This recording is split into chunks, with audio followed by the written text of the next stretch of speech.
So one of my favorite places to go looking for arguments are parking lots, because parking lots contain cars, and cars have bumpers, and bumpers often contain bumper stickers. Now, while a lot of bumper stickers are meant just as a gag or as a way to show off where you went on vacation, some of them contain arguments. For instance, I recently discovered a bumper sticker that had this argument. An argument which says, the problems we face will not be solved by the minds that created them. Okay, so let's take a look at how this is an argument, and then we can evaluate if it's any good. Before we look at this particular argument, let's remember how an argument is structured, okay, what it looks like. And an argument consists of a set of statements called premises, and these are statements that I am asking you to accept. Now, there's another statement called a conclusion. And in the conclusion, I'm not so much asking you to accept as I'm saying that if you accept my premises, then you must accept the conclusion. Okay, this is probably best illustrated with an example. So here's an example of a very simple argument. It's got two premises. The first one is all dogs are animals. The second premise is Francine is a dog. And the conclusion is that Francine is an animal. So how good is this argument? Okay, well, when you're evaluating the strengths and weaknesses of an argument, there are a couple of tests you could put it through. Okay, the first test is called validity. And validity basically says that if there is absolutely no way that you can accept the premises and reject the conclusion, the argument is valid. In other words, that accepting the premises means you have no choice but to accept the conclusion. And in this particular case, this is a classic example of a valid argument. It's saying that there is a large category, a set of things called animals. And within that category, there's a smaller group or a smaller set called dogs. That's my first premise. All dogs are animals. The entire set of dogs is contained in a larger set called animals. Okay, my second premise is that Francine is a dog, meaning there is something inside this set of dogs called Francine. And as you can see, since Francine is inside the set of dogs, which is completely part of the set of animals, then Francine must be an animal. In other words, the conclusion is true and this argument is valid. But there's another test for the strength of an argument called soundness. And what is soundness? Well, remember earlier that I said that my argument is asking you to accept the premises, but why should you, right?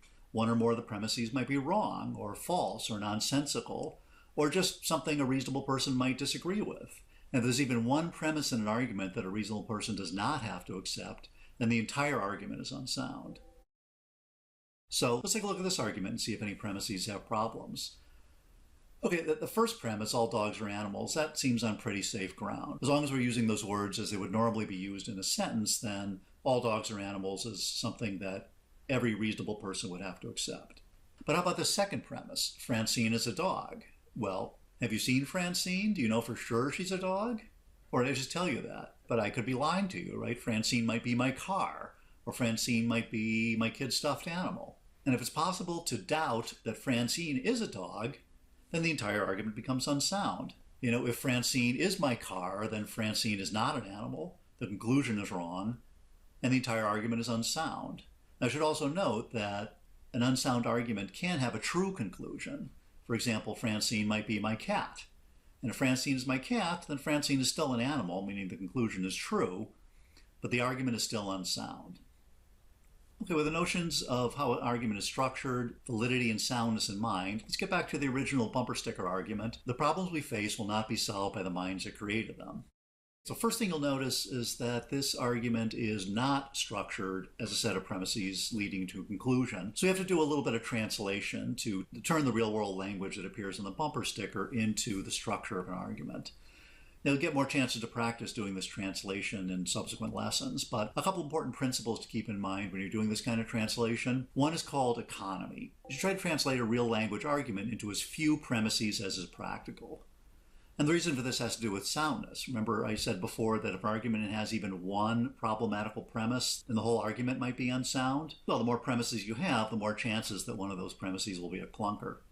Okay, the other principle is called charity, and that when you do this translation, you should try to do it in such a way that the person who made the original argument would agree that your translation accurately captures what they're trying to say. So here's my attempt to turn the bumper sticker into argument. Premise 1 says the world has problems, some of which are caused by people.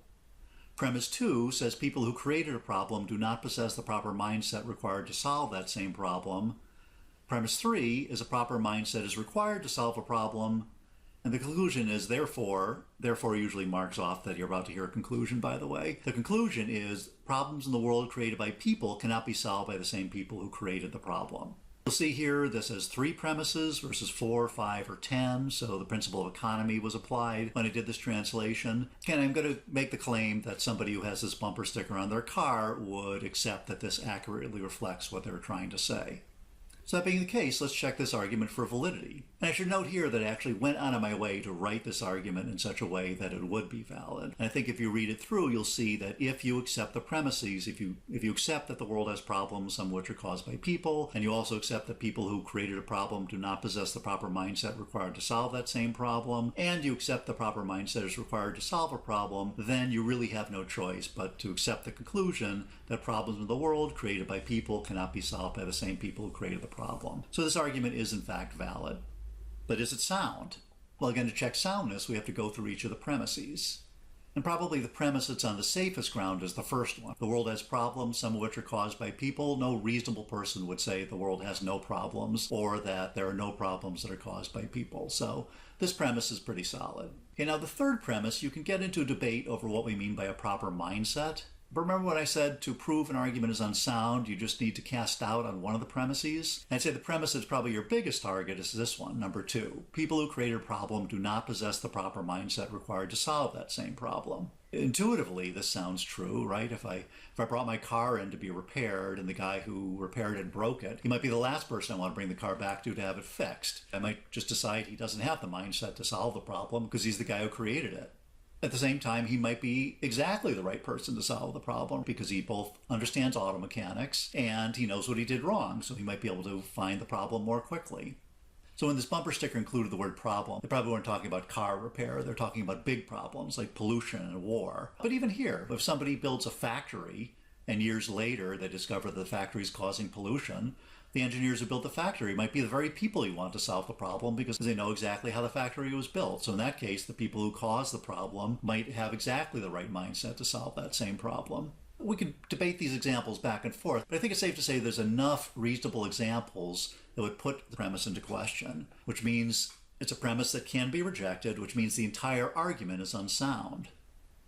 Now, a couple of points I want to make. Maybe somebody out there who looked at this bumper sticker and decided that they hate this argument and wonder why I was so charitable as to purposely translate it into a valid argument when they could think of possible ways to write it as an invalid argument. But I did that for a very specific reason, and that is that most arguments we encounter in real life, in real language, the problem is that they're unsound.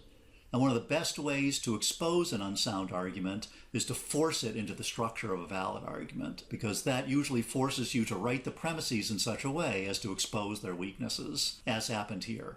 The second point is there may be somebody, maybe the person who put this bumper sticker on their car, that might look at this analysis and say, you know what, I still believe that problems in the world created by people cannot be solved by the same people who created the problem, right? I still believe in the conclusion that my bumper sticker implies. And I should note that in no way does this argument prove that that conclusion is wrong. All it does is prove that the argument to support that conclusion is not strong enough to do so, okay? And it needs to be brought back into the shop. Now, there's different ways to fix an argument. One way might be to go back to the source of the argument and see if there's a different way that an argument can be worded.